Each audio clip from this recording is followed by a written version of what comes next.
Bluetooth mouse আজকাল সব কিছু ডিজিটালের কারণে সব কিছু ডিজিটাল হয়ে যাচ্ছে। আগে আমরা লতাযুক্ত মাউসগুলো ব্যবহার করতাম, এখন রিচার্জেবল মাউস ইউজ করি। তার মধ্যে আবার এটা ব্লুটুথ সিস্টেম আছে, এটার ভিতর আবার দঙ্গল, এই ধরনের দঙ্গল।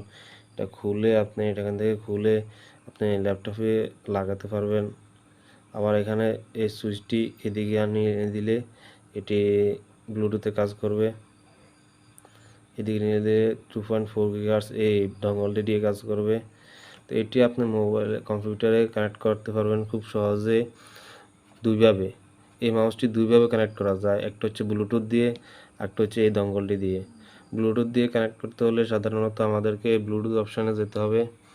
এই যে ব্লুটুথ অপশানে প্লাস আইকনে অ্যাডেড ব্লুটুথ ডিভাইস, এখানে ক্লিক করতে হবে। এখান থেকে প্রথম অপশানে ক্লিক করলে সার্চ অপশানে এখানে সার্চ করতেছে। এখন আমার যেহেতু কানেক্ট আছে, যার কারণে আমারটা এই লিস্টটা আসবে না, আমি ক্যান্সেল দিয়ে দিচ্ছি। এই যে আমারটা কানেক্ট আছে, এটা দেখতে পাচ্ছেন। আমার এখানে একটা মাউস আছে শুধুমাত্র, একটা আছে হেডফোন, একটা আছে ফিজিক্যাল কিবোর্ড আছে, এছাড়া আমার এখানে আর কিছু নেই। তো এটা হচ্ছে যে এই সুবিধা, এই ব্লুটুথ মাউসগুলার খুব সহজে কানেক্ট করা যায়। এই দঙ্গলটি হারিয়ে গেলেও কোনো চিন্তা থাকে না। এই দঙ্গলটি দিয়ে আগের মাউসগুলোর বেশিরভাগই এটা হারিয়ে গেলে আমরা আর খুঁজে পাইতাম না। এটা হারানোর কারণে আমরা এই মাউসটি ব্যবহার করতে পারতাম না। কিন্তু বর্তমানে যে মাউসগুলো, এটি ডাবল সিস্টেম আছে, একটা হচ্ছে ব্লুটুথ সিস্টেম, একটা হচ্ছে যে এই দঙ্গল সিস্টেম। আমি যদি এই সুইচটা এখন আমার এইদিকে নামানো আছে, যার কারণে আমি ব্লুটুথ দিয়ে ইউজ করতে পারতেছি। এই যে দেখেন, এই ব্লুটুথে কাজ করতেছে। আমি যেদিকে ইচ্ছা এদিকে মুভ করতে পারতেছি আবার। এবং এই মাউসটি যে কোনো সারফেসে কাজ করে, ল্যাপটপের উপরে অথবা এই যে কাঠের উপর কিন্তু কাজ করে। এগুলো কিন্তু সুবিধা। মাউস প্যাড অথবা যে কোনো জায়গায় মাউস প্যাড ছাড়া অনেকে ইউজ করতে পারেন না, এই মাউসগুলো কিন্তু ইউজ করা যায়। এটা কিন্তু মোবাইলের সাথেও কানেক্ট করা যায়, মানে ঝামেলাবিহীন, ওয়্যারলেস। আর এই চার্জগুলো দিলে কিন্তু অনেক দিন টিকে, এই চার্জগুলো কিন্তু শেষ হয় না সহজে।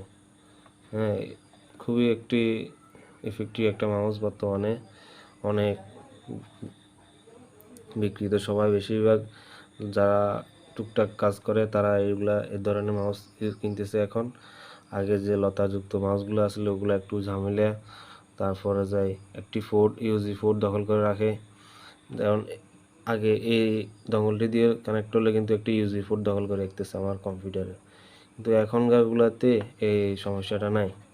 এখন যেহেতু ব্লুটুথ কানেক্ট আছে, আমি ব্লুটুথ অপশানে গিয়ে কানেক্ট করতে পারতেছি।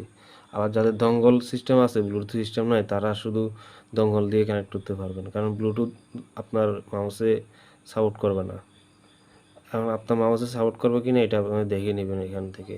অথবা এখানে দুইটা অপশান থাকে, ব্লুটুথ অথবা ব্লুটুথ সিগনেচার থাকবে। না থাকলে এটা আপনার ব্লুটুথ সাপোর্ট করবে না, শুধু 2.5 GHz যে দঙ্গলটা আছে ওইটা দিয়ে সাপোর্ট করবে। এই মাউসগুলো কিন্তু আবার প্রত্যেকবারে কানেক্টের সময় এই সুইচটি অন অফ করা লাগে না, এটা একবার অন করলে হয়ে যায়, ব্লুটুথটা একবার অন করলে হয়ে যায়, শুধু একটা ক্লিক করলে হয়ে যাবে। এখন আমার কম্পিউটার বন্ধ আছে, এটা অটোমেটিক বন্ধ হয়ে গেছে কম্পিউটারের সাথে। এখন আমি এটা যদি অন করি, শুধু একটা ক্লিকের সাথে এই মাউসটা কানেক্ট হয়ে যাবে। এই দেখেন আমার মাউসটা কিন্তু এখনো পর্যন্ত এর সাথে কানেক্ট হচ্ছে না, দেখতেছেন। তো আমি যদি একটা ক্লিক করি, এখানে এই যে একটা ক্লিক করলাম, রাইট ক্লিক করলাম, এখন কিন্তু কানেক্ট হয়ে গেছে, দেখছেন। কম্পিউটার যখন বন্ধ করবেন, এই মাউসটি তখন অটোমেটিক বন্ধ হয়ে যাবে। ফুল বন্ধ হবে না, এটা স্লিপ মোডে চলে যাবে। শুধু এটা ক্লিক করলে এটা আবার অ্যাক্টিভেট হয়ে যাবে এবং আপনার উইন্ডোজের সাথে কানেক্ট হয়ে যাবে। তো এই ছিল আজকের ভিডিও। আগামী ভিডিও দেখার আমন্ত্রণ রইল। সে পর্যন্ত চ্যানেলটি সাবস্ক্রাইব করে সঙ্গে থাকুন। সবাইকে ধন্যবাদ।